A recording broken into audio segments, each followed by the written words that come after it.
Have you ever walked into a room and then felt yourself shrink? It's like you're there, but you're not felt, even though you know you want to be showing up differently. You want to be the kind of man who's able to move that room. This might also be in social settings or even online. But the moment you make yourself smaller or reduce your position unnecessarily or pull back without meaning to, that's when your voice drops and your posture easily closes in. You hesitate, waiting for the perfect moment instead of meeting the one that's right in front of you. You tend to over-explain, you soften your opinion, you let interruptions or disrespect slide. And then you leave the room thinking, well, I should have said this, or I could have done things differently or that way. And that's when the noise starts. You replay it all later. You find the perfect words in your head, but the problem is that moment is now past. And underneath all that lies the truth. You want to articulate yourself clearly and confidently. You not only want people to feel drawn to you because of your presence, but you want the respect that's on the other side. But instead, you'll find yourself negotiating with yourself about your worth, about your value and what you can contribute and how best to do that. And whilst that wrestle with the internal conflicts going on, your presence is divided. This goes on to affect key areas in your life, like your relationships, your career, and your finances, because it is all tied together. In this video, we're going to go through a simple distinction and a bit of wisdom behind it, and you're going to see exactly what's driving that inner negotiation and the divide, and how you can get control of it with my insights and my Own Your Voice method so that you can articulate yourself with conviction. You can become more magnetic and you can earn the respect, the influence, and the impact that you actually desire and probably do deserve. It affects your relationships because people can feel when you're not fully there. You may hold back the truth and soften what you really want to say. Or you might shape yourself around keeping the peace instead of building real trust. It affects your career because you can have all the intelligence and the skill in the world and still get overlooked if you can't communicate your value clearly, especially in rooms where decisions get made. And it affects your finances because income has a way of reflecting how well you communicate value. So if you hesitate to ask or to make offers, if you undercharge, avoid hard conversations, or fail to position your work with certainty, you leave money, service, and impact on the table, even when the value is actually there. So a key thing you will learn here with me today is that when your presence is divided, it's very easy for you to tell yourself a story like, I'm just not charismatic, or attached to a familiar pattern in the past, which you're under no obligation to hold on to. Things like, I've never been that guy, or I don't have the right words, or I never will find the right words. And then you conclude, well, that's why you feel invisible. That's why you're overseen, or that's why people misunderstand you. I'm here to tell you that it's usually not about charisma. See, charisma is the outcome, the surface effect that people do notice, but what's underneath is actually what creates presence. And it does resolve these tensions that you have around feeling unseen, around feeling invisible, or knowing that your value is trapped and that your potential is sitting on the shelf collecting dust. If you want the exact framework to apply this fast, I want you to grab the Confidence Kickstart that's in the show notes below, because it's a completely free solution that I built to resolve this. It's my top communication frames in an easy cheat sheet, and I complete it with a mini training to help you shift things very fast. Now, if you haven't seen any of my videos yet or followed my work over the years, or you're new to my community here, it's important to know that I haven't always been this person you see today, however you see me or however you pick up my content or know me. In fact, the core reason why this is my purpose and why I do have such a passion for human behavior, leadership and communication is because I was deeply insecure with a fractured self-image. I walked on eggshells for a large majority of my life. I avoided conflict. I got very good at playing a role that was not me because I deeply struggled within myself with feeling misunderstood. Now, this was a big problem, mostly because I did have big dreams. I had a high drive and ambition, and I could see that all throughout my life. And I do crave the life that I have now, the freedom I have, and all of the beautiful things I get to share with my family on our terms. to get there, I had to align and master myself and really commit to my own process getting there.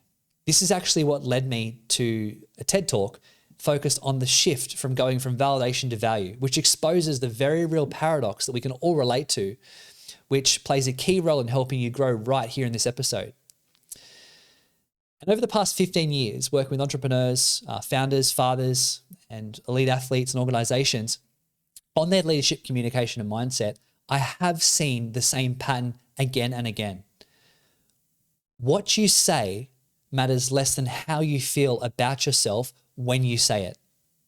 And the story that you tell yourself about yourself is the single most important thing that you need to align. So if you deal with social anxiety, if you feel invisible or undervalued, or you actually want to just take the reins back in your life and communicate from a more confident and grounded frame, then keep listening, because I'm going to show you how to resolve this tension and why the reason for this podcast came to fruition. This morning, I was actually out for a coffee and a walk with a friend. And as I approached the coffee, I saw him and I gave him a smile from afar. I thought that was it, but I had about 4 people that jumped up or popped in to have a chat with me before I even had a chance to sit down with him. There were people I knew as well, by the way, but there I was balancing myself between making sure that they actually felt seen and not cut off. And I was also trying to balance between cutting the small talk down so I could get over to my friend. Anyway, we got there and we started catching up about fatherhood, about martial arts, and investing in these uncertain times. There's always opportunity there. But anyway, we went off for a walk, and on that walk, he opened up to me after, again, seeing me so effortlessly connect with 4 or 5 more people along the boardwalk. We got to the oval and I let my dog off the leash. And as she ran away, he turned to me and said, "It must be such a nice feeling, Dan. People look at you like that. They're drawn to you. I feel invisible." In that moment, that word really hit. Invisible. Not shy, not weak, invisible. Now, you weren't there to feel it. I really believe that we can pick up on so much when we're in person with people, but what he was really describing wasn't actually a lack of skill. It was a split, a divide that a lot of men do carry or have carried in the past if they've overcome it. So what I started to unpack with him, and after he told me that he was ready to let go of it and actually work together, to my surprise, because he'd been carrying this for over 40 years, he said something that again stopped me in my tracks, because I relate to the pain of this. I've lost friends to suicide. He said, "Dan, if the men who take their lives didn't feel so stressed, lonely, and isolated, and instead they walked around like this and they felt capable, like they matter, and if they had access to kinds of connections and conversations like this, I'm sure that we would see a lot less of it." And I agree, and I believe that's why it matters, because this isn't just about social confidence or communication tactics now. It's about what happens to a man when he feels unseen for too long, or he feels divided within himself, or that his value is actually trapped or hidden. Now, I want to give you a very, very simple metaphor that I've used over the years in my keynotes. It makes things very, very easy to see and will bring everything into perfect balance for you. I hope you don't forget this either, because it will serve you for a long time. It starts with a question. Do you think of yourself right now more like a flower or a bee? The flower and the bee, they share a relationship together in nature. Both the flower and the bee, they have their own unique qualities. They have their own purpose and roles in the ecosystem. But the thing is, the flower, it doesn't chase bees, right? Because it has its substance at its center. So it naturally attracts the bee. The bee's drawn to the flower because of its value, because of the rich offering of pollen that pollinates about 1/3 of the things we eat through the worker bees. The bee is also very important though, but it has to work harder. This is what I'm getting at. It scans, it moves from place to place. It proves itself and it's measured by output. It's busy. So here's a translation. Bee mode, let's call it bee mode, is externally regulated. It's an externally regulated nervous system. You're looking for approval cues and outcomes to fulfill its role in the ecosystem. The flower, on the other hand, in flower mode, is an internal regulation, because safety and value are anchored inherently inside it. So its expression is actually quite natural. Now, I'm not saying that one is better than the other, because we actually oscillate between being and doing all the time, between flower and bee.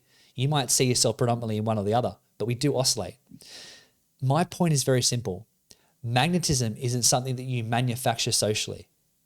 And the moment you slip into need, into validation or dependence, your presence shifts and changes. You start chasing. You lose frame and context of where you sit and who you are and how you see the world. You start managing, you start performing and fitting and playing roles. And that is when the magnetism drops. And this is actually what my TED Talk exposes. And it helps you to resolve the key paradox that sits in communication and human nature. That's the want to be liked that we all need to have, and it comes from our biology, and the need to be liked, which can be categorically bad. Let me show you how it shows in dating, right? If neediness is felt as pressure, and that pressure then translates over, that's what kills attraction. Neediness is felt as pressure, pressure kills attraction. You see it with money. When you don't need money to feel okay, you can negotiate cleanly. You can stop underselling yourself, better position yourself, and you make better decisions.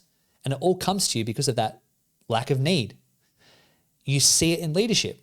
Like when you need your team to like you, or anyone for that matter, you need them to really like you, you will tend to avoid hard conversations. You delay decisions. And people feel that as a lack of certainty, and then trust drops. Now, back to the flower. Flower mode truly becomes possible when you do the internal work. And the bee becomes highly productive when it's aligned to that inner foundation. See, most men live predominantly in the bee, socially, in business, or often in relationships. Always reading the room, always adjusting, always doing and earning, which is important. Don't get me wrong. I'm not saying it's not important. Now, you're probably asking, well, okay, how do I shift things? Quick context before we do. Here's my client, Aaron. He's an absolute legend of a guy. I'm bringing him up because less than 4 months ago inside the Prosperity Mastermind, he cleared up a lot of what I'm describing here and worked on his communication. And the outcomes speak for themselves. Here he is signing autographs on stage. I haven't had that privilege yet, but here he is signing autographs on stage after leveling up his communication, his emotional intelligence, and his leadership. And he sent me this text. Most confident I've ever been on stage, mate. Learning to trust myself and own my voice in the past few months in the mastermind program. Had a few comments from big players that your presentation skills have skyrocketed in the past 12 months. Huge thank you, mate. Now this one moved me. I was really appreciated to see this, but I want to share it because if you also want to get direct help with me or get hands-on work with me and my mastermind, get the details or book a call with me, then check the show notes and the link below and we'll explore where you're at right now today. Now, to shift things for you, I want to take you deeper into my method of owning your voice. To do that, you have to understand two constructs that I call the primary self and the secondary self. The secondary self, or the false self, is the version of you that formed to stay safe, to get accepted, and to avoid rejection. Now, a lot of people look at this second self or start to get an idea of it and go, oh, it's the bad side of me. It's not bad. It's adaptive. I need you to look at it as being adaptive. All right? It's a genius adaptation you made at one point in your life to help get your needs met and to fulfill what you need to get done. So if you're in unsafe environments, it formed to help you find the safety you need to go on with life. It runs on questions like, how do I look right now? Am I being judged? What do they want from me? How do I keep the peace here? How do I not get things wrong? So because of that, it tends to show up with things like people pleasing, over-explaining yourself, needing approval before you take a position and assert yourself, or even performing confidence, like a false sense of confidence and conviction. That's very repellent. That's needy energy.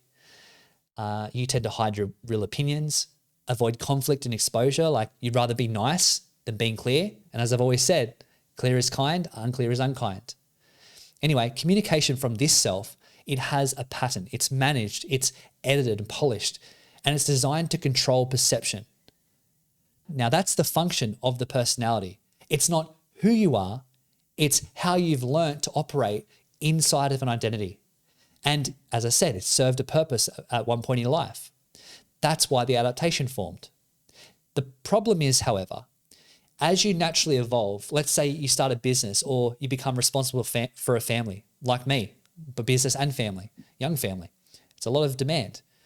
Now, what once protected me can now start to limit me. And it really did. Because I'm not that kid anymore. And you're not the same person. Life has demands now. You have responsibilities. You have pressure. And people depend on you. And you find yourself in rooms or online or in social settings that you're meant to lead in now, not just survive in. So those old pathways, they can turn maladaptive, which means now that these patterns, these maladaptive patterns, are not appropriately adjusted to the environment or the situation you have. Therefore, they can't meet the demands in front of you. So it's not because you're broken. That's what I'm trying to get you to see here. You're not broken, but you've simply outgrown old patterns of being, ways of fitting into the world, ways of doing things, and it's time to evolve. And that's why it can feel like, and you can lean on understandings like, oh, I'm just not charismatic. It's so much easier to do that than to look at this. And it's also probably why you feel so stuck and frustrated and can't find words to articulate what's going on and how you think and how you feel, because you're not fully present. You're in that performative mode. You're in that secondary self. Now, with the primary self or the authentic self, this is who you are when you're not negotiating your worth. You are internally regulated. You are connected to the sense and the essence of who you are. And it's part of you that can be grounded. It can be direct and calm. It can be truthful. It can be really warm without needing to be liked. And it can be clear without being aggressive. This authentic self, this primary self, it runs on what's true, what matters here. What are my core beliefs so it can align itself? What do I actually think? What is the next honest step or the next decision I need to make? Now, communication from the primary self, it does feel differently. It's clean, it lands, it resonates with people, and it has weight. It has weight not because you're trying to be impressive, but because you are integrated. Thought, emotion, voice, actions, behaviors, they're all aligned. The core difference is that the secondary self, it communicates to be accepted. It speaks the language of the ego. The 4 A's, attention, appreciation, approval, and acceptance. This is the language of the ego. This is what it loves and it just feeds on. But the primary self, that communicates to be expressed. It's almost like this inner extension of who you are. And sometimes you can feel this as more real than what is in your head or what's going on in your life. And it's important to integrate them together. So like the relationship that I painted between the bee and the flower, one is externally regulated, like the bee. The other is internally anchored, like the flower.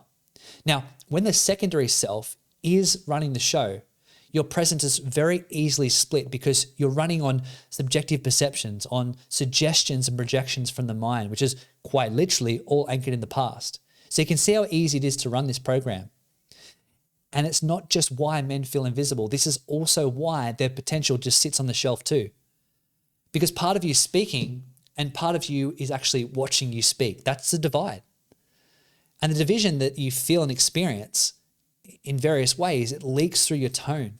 People pick up on it. It's through your pace. It's through posture. It's through eye contact or lack of it.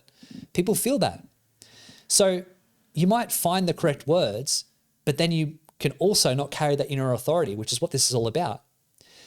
When that primary self leads, that's when you stop leaking. That's when you become coherent. It's like when you're listening to someone who's a very, very skilled musician play a guitar. They strike a guitar and an unskilled person comes along, they play the same song and they might sound quite good on the guitar, but then they strike a chord out of sync and it affects the coherence of what you're listening and tuning into.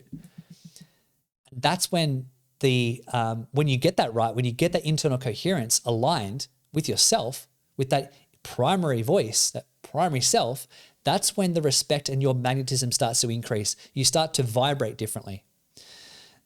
And like I said earlier, the goal here isn't so much, I want you to really register this. The goal isn't to kill the ego, okay? This is a genius adaptation. It's in many ways, the secondary self is also attributed to the success and that you already have now. A lot of the high performing men that I work with that have built great empires and that they, have a lot of great things, they have physical freedom, that's come as a result of the second self. So thank it, embrace it. This is the way to get it integrated, is to actually accept it, not to try and kill it. The goal is to put you to put this second self, the ego, all right, this secondary self, put that in the passenger seat, because that level of mind was developed for a reason. Okay, so it can come along with you, but it doesn't get to drive. That's the difference. So from here, what do we do with all of this? Because understanding this is all one thing, but shifting it and shifting into that is the next. Here's a very straightforward approach that I would teach very generally. When I work one-to-one with people, I try to find really specific and deep personalized tools and frameworks. But this is a general one that I know works time and time again. It's timeless. Just 3 simple steps, and I want you to use it anywhere, okay? Now, the first step, you must objectify your mind, and you do that by naming the negotiation that you're having with yourself. So the moment you do feel yourself shrink, you'll know what it feels like, all right? Ask yourself silently. You might be in a conversation with someone and they don't even realize you're doing this. That's when you're mastering this art. Name the negotiation. The moment you feel yourself shrink, ask yourself silently, what am I trying to protect right now? Okay? You can ask yourself, well, what am I afraid will happen if I speak clearly? I don't want you to analyze this when you ask that either. Just name it. It's a very simple thing, one word or a couple of words.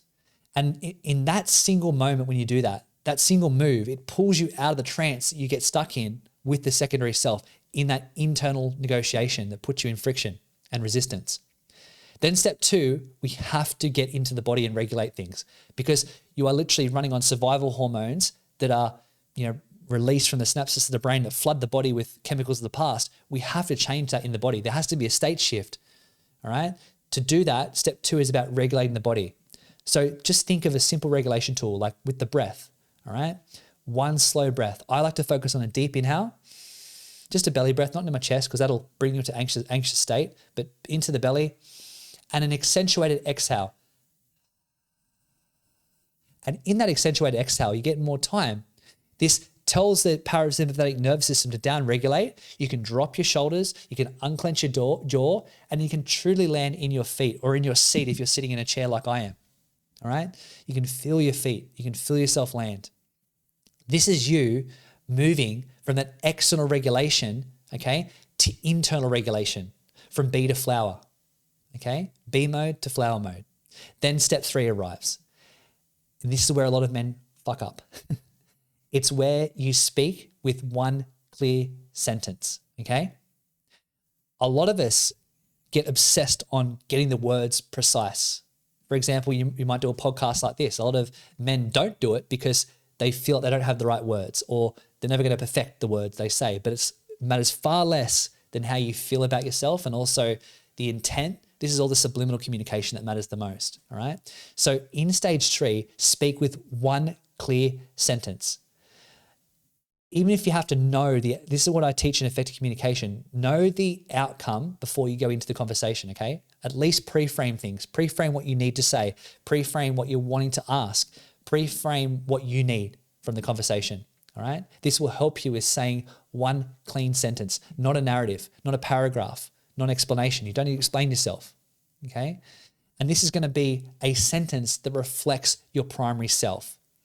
So examples of how to do that is you get an awareness, you bring yourself in the present moment, and you say, here's what I think. This is what I want. I'm not available for that. What matters most is this. I need to be clear about something. These are examples that you can use. And then once you've said it, pause, let it land. And that pause is your power. That's presence. Okay? Because in that present moment, the old pattern to rush, to justify, to manage the room, all these default secondary self reactions and projections, they get put on ice. And then the new pattern helps you speak cleanly, helps you stay anchored, and coherent. So how does this translate? Like I've used examples this today of work, of relationships, career, money. Let's just say you're in a work meeting, all right? You disagree with someone or you disagree in general with something, but what you tend to do from the secondary self is you stay quiet rather than asserting your voice and your authority. Let's see how it fits, this tool. Step 1, what are you protecting? I'm protecting my image. Step 2, breathe, drop the shoulders. Step 3, I see it differently. Here's my view. Notice how I've have assertion. I haven't created a big narrative. I have opened the door. I've stepped through the door through the leadership of my primary self, not my secondary. It's not running the show. Let's see how it fits in relationship. You avoid a hard conversation, all right? In relationship, you know you need to have it. What's going on? Step 1, I'm afraid of conflict. Breathe. Let it all go. Presence is key. Meet the moment. Step 3, the voice. I've been holding this in and I need to be honest. Can we open this up together? Is it time? Let's see how it fits with money, okay? You underquote or you fold in sales and negotiation. That's where a lot of people do fall down. Step 1, what's going on? I'm afraid they'll say no. Great. We're aware. We have power. Regulate. Then step 3, this is my rate. If it's not a fit, I completely understand. I've actually got someone else that I trust that I can also send over. That's it. Then they will either go elsewhere or they'll rise to what you're offering. Simple, okay? That's where that secondary self might want to come in and start a negotiation. Oh, but they're struggling, or I should charge. I don't need to charge more. We start the negotiation there. We don't want to do that. Just keep it. That's it. That's where we start to reframe things. We start to train our nervous system into safety. You're training your nervous system to stay safe whilst being seen or feeling exposed in discomfort. And every time you do that, what happens is you build evidence that can only be gathered by that experience. All right? It's all good to know all this stuff in your head. A lot of coaches and mentors do know all this stuff, but doing it and integrating it is a whole different world, okay? And it's where the growth lies. And this evidence that we gather, that's what creates conviction. And understanding conviction is very, very easy. It's internal certainty that does not require reinforcement, approval, or explanation, okay? It's the shift that makes things incredibly helpful for you. And it's actually something that I've taught inside of my mastermind just this last week. And it's how you stop living from the secondary self, not by killing it, but by recognizing it early, by regulating the body, and letting the primary self speak to take the reins and guide the horse. So the horse doesn't get into this like big gallop emotionally and get swept up. You can guide it with rationale, okay? And more conviction and power. When you do that, presence stabilizes, presence stabilizes, then magnetism, it comes out as a byproduct. Remember at the start, I said to you, people might see magnetism, they might feel that attraction, but it's an outcome of something, okay? There it is. So we've been working around the theme of conviction this month inside the Prosperity Mastermind. And if you're ready to master your communication and confidence and make the impact and get the results that actually match your potential and really step into your personal and professional growth, then find the link in the description. Or if you want, you can book a master plan call with me. It's a one-to-one. We'll map out your vision. We'll get clear on your priorities and we'll lay down the exact path that helps you get real and measurable change very quickly. Now, this kicks off 2026 here on this channel. It's a pleasure to have you here. We've got a lot ahead this year. I'm actually off to Bali to run a event in Bali that we've organized. It's sold out. Very happy about that. I might actually, I might actually do some live videos from Bali and give you some behind the scenes of what goes on there. It's 5 days, 5 nights, 6 days, all about personal and professional growth. So I want to thank you for being part of this community for high performing men. I'll see you in the next episode.